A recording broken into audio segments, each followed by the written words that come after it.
Now finally, let's talk about the faith of the Prophet himself and also his grandfathers. What was their religion? The Prophet, before God sent him as a messenger, before he gave him the religion of Islam, what was his religion? Did he have a religion? Was he a Jew? Was he a Christian? Was he on the path of Ibrahim? None of that. What is it? There are three opinions over here amongst the scholars. The first opinion says the Prophet was a prophet before he received the message of Islam. Even when he was a boy, even when he was born, he was already a prophet, but he had not announced that to the people. So he would receive revelation from God. God would inspire him with teachings. And he was not instructed by God to go public with it. So during those 40 years, the Prophet was a prophet. He received inspiration and revelation from God, but he was not ordered to convey that message to his people. At the age of 40, Allah subhanahu wa ta'ala tells him, now go public with your message. We have a number of hadiths about this, that the Prophet, before the age of 40, he was a messenger, he did receive revelation from God. So he had his message from Allah. He did not follow any other sharia. Allah subhanahu wa ta'ala had revealed to him his teachings, his religion, and his sharia. And it was Islam. It was the religion of Islam. He would practice the religion of Islam, however, not publicly. And he would not publicly preach about the religion of Islam. This is just like Isa alayhi salam. The Quran says that Jesus, when he was born, he was a prophet. He says, I am a prophet. When he was a baby and he spoke in that incident, he says, I am a prophet. But he was not responsible for going public with his message. So Jesus, when he was just a few months old, was he a prophet or not? Yes, he was. Did he have a sharia, a message to convey to the people? No, not yet. Later, Allah subhanahu wa ta'ala told him, go and preach to your people. So it's the same with the Prophet. He became a messenger at the age of 40, but before that, he was a prophet. And he would receive revelation, and he would be inspired by Allah, just as the baby Jesus would be inspired by Allah. So that is the first person, the first opinion amongst our ulama. Al-Allama al-Majlisi, a very prominent scholar, who is the author of Bihar al-Anwar, which is a 110-volume work on the hadiths. He is of that opinion. He says, I've examined the hadiths, and he's an expert on hadiths, the hadith of Ahlul Bayt, and they seem to indicate that he was a prophet even before the age of 40. So that was his religion, Islam. He received it from God. However, he was not ordered by God to convey it or deliver it. Yes, did you have a question? Okay, that's the first opinion. What is the second opinion? The second opinion states that he followed the path of the Hanifiah. One of the titles of Ibrahim is Hanif, Ibrahim al-Hanif. Ibrahim, the right one, the righteous one, the one who's on the right path, the upright one. Hanifiah means the upright religion. We know that the grandfathers of the Prophet, they followed the Hanifiah. They were on the path of Ibrahim alayhi salam. So whatever the religion of Ibrahim was, they followed that religion. So Abdullah, Abdul Muttalib, the grandfathers of the Prophet, when we said that they were faithful and they worshipped God, what was their religion? Their religion was the religion of Ibrahim alayhi salam, which we call the Hanifiah. Now remember, it's not the Hanafiah, Hanifiah. Hanafiah are those who follow Abu Hanifa. That's a Sunni school of thought. This is Hanifiah. There's a ya over there, an extra vowel. And that is the path of Ibrahim alayhi salam. Now, one could ask the question, but Ibrahim was not the final messenger before the Prophet. You had Musa and Isa alayhi salam. Wasn't Jesus the last universal messenger? So how come they were not Christians? How come they did not follow the path of Isa alayhi salam? Why did they follow Ibrahim? What was the reason?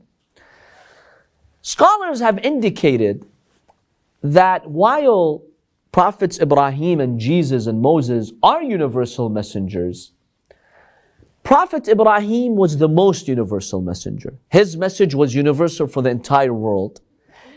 Jesus and Moses, even though they were universal prophets, but they were sent to Bani Israel, not to the entire world. Is there a verse in the Quran that proves this or not? Yes. Surah Ali Imran, the 3rd chapter, verse 49. When Jesus is speaking about himself and his prophethood, he says, وَرَسُولًا إِلَى بَنِي إِسْرَائِيلَ أَنِّي قَدْ جِئْتُكُمْ بِآيَةٍ مِّن رَبِّكُمْ. Says, I'm a messenger for Bani Israel. I have signs and scriptures for you. So Prophet Isa alayhi salam, his main message was for the Jewish people, for Bani Israel, the children of Israel. So those who were not from the Bani Israel, they still could continue on the path of who? Abraham alayhi salam. They were not obligated to follow the Sharia of Musa and Isa. If they wanted to, that was fine, that was optional. But they could just stick to the Sharia of Ibrahim. Because Musa and Isa were specifically sent for Bani Israel, and this is the proof from the Quran. Therefore, the grandfathers, the Arabs, in Mecca, those who were believers, they were on the path of Ibrahim, alayhi salam. They had the religion of Ibrahim, and the Prophet also was on that religion, the religion of the Hanifiah.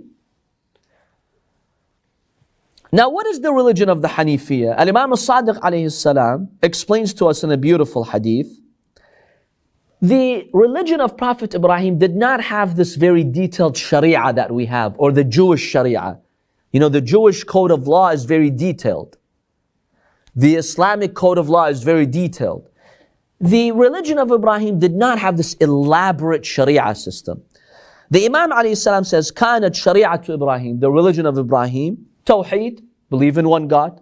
Wal-Ikhlas, be sincere, offer your actions only to Allah. Don't worship any idols. And this is really the fitrah. The Imam says that's the fitrah. He was instructed to pray, not any particular manner. Just pray to Allah. Know that you have a creator. Worship the Almighty God. You don't have to do it in 4 units, rak'ahs. Just pray to Allah subhanahu wa ta'ala.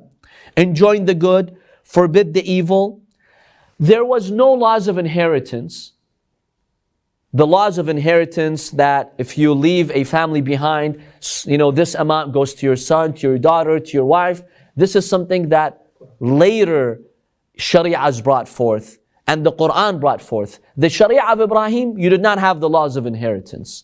Yes? So about the other prophets, though, you still have to believe that they're prophets because... You still have to believe they're messengers, yes. A Muslim is the one who believes in all prophets. But you don't follow their Sharia. You follow the Sharia of your own prophet. Now the core is the same. Belief in God, Day of Judgment, justice of God, that stays the same. But some of the details, like how you pray, how you go to Hajj, these could be different. And then, you also had in the Sharia of Prophet Ibrahim circumcision. So those believers who believed in the path of Ibrahim, they would also be circumcised. And you also had the Hajj, that you would do pilgrimage to the Hajj. This is the religion of Ibrahim. So those believing grandfathers of the Prophet, they were on the path of Ibrahim alayhi salam. They followed that religion, and this was acceptable to follow. If you were not from Bani Israel, you were not obligated to follow the Sharia of Musa or the Sharia of Isa alayhi salam.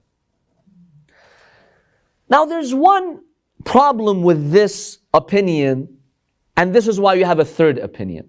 Some argue, Prophet Muhammad is greater than the Prophet Ibrahim. He's superior to him. He's higher in rank than him. So if he's higher in rank than him, how would God allow him to follow another prophet who is lower in rank from him? Some just have this, this logic that this is not right. Because when you follow someone else, that other person whom you're following should be greater than you. Why would God ask you to follow someone if you're greater than that person and you have a higher status than that other prophet? So some give us a third opinion, and they say that what the Prophet used to practice is the exact same religion of Ibrahim, but he wasn't following the religion of Ibrahim. Just as God revealed to Ibrahim, practice my faith this way, He revealed to Prophet Muhammad, practice my faith this way. So it's the same as the teachings of Ibrahim a.s., but he wasn't following them. He was receiving them from Allah. But it happened to be that they were exactly the same Sharia, the same religion. In that regard, we could say he did not actually follow him. And that's why there's one hadith from the Imam a.s. He says, the Prophet once, after mentioning Ibrahim, he says, Dinuhu dini. His religion is my religion. And my religion is his religion. Wa dini dinu. Wa sunnati, wa sunnatuhu sunnati, wa sunnati sunnatu. My path is his path is my path. In other words, he's saying, I'm not following him. We just have the same path, we have the same religion. His religion is my religion is his religion. We were both inspired by God to go by this path. So I'm not really following him, but I have the same religion. And so some scholars say this is the third opinion. He wasn't following Ibrahim a.s. He had the same religion. And by the way, the Quran does say that Ibrahim, what was the name of his religion? Islam. It's Hanifiah, we call it. It's a description. But the name of that religion is Islam. The Quran is very clear that Ibrahim was not a Jew, not a Christian, but he was a Hanif Muslim. Hanifan Musliman. He was an upright Muslim. And the Quran says that when he was dying, Ibrahim, he gathered his sons around him. He gave them a will. He told them, وَلَا تَمُوتُنَّ إِلَّا وَأَنْتُمْ مُسْلِمُونَ. Don't die except as Muslims. So we believe that all the religions of God, their name is Islam, to submit to God, because that's the meaning of Islam, submission to Allah. However, some prophets had different Sharia. The details of how you practice the faith are a little bit different. So we call the Sharia of Musa Judaism, but his faith, the religion is named what? Islam. So even Musa, his religion was Islam, but his Sharia is called Judaism. Isa alayhi salam, his Sharia is called Christianity or Nasrani in Arabic. However, his religion is Islam. So the Prophet's religion was also Islam, just like any other prophet. 40 years, he did not have any specific Sharia. It was just the core of the religion. After 40 years, when he receives the Quran, then Allah gives him a very specific, detailed Sharia. In any case, whether we accept opinion number 1, 2, or 3, the Prophet was a believer in God. And unfortunately, you will find some hadiths in some books of other schools of thought that will tell you the Prophet, sometimes he would seek the blessing of an idol in Mecca, to the point where sometimes he could be seen as if he's worshipping that idol. We unanimously reject these hadiths. These are false, fabricated hadiths. They wanted to justify for some companions when they were told, hey, you companions, you worship the idols before Islam, whereas, Imam Ali alayhi salam, for example, did not. How are you qualified to represent the Prophet? So they said, the Prophet before Islam, he sometimes would touch the idols too. And this was just to justify for their companions. We reject these hadiths. They're not authentic. The hadith are very, very clear that the Prophet never worshipped an idol. He was on the path of Tawheed, on the path of Ibrahim alayhi salam.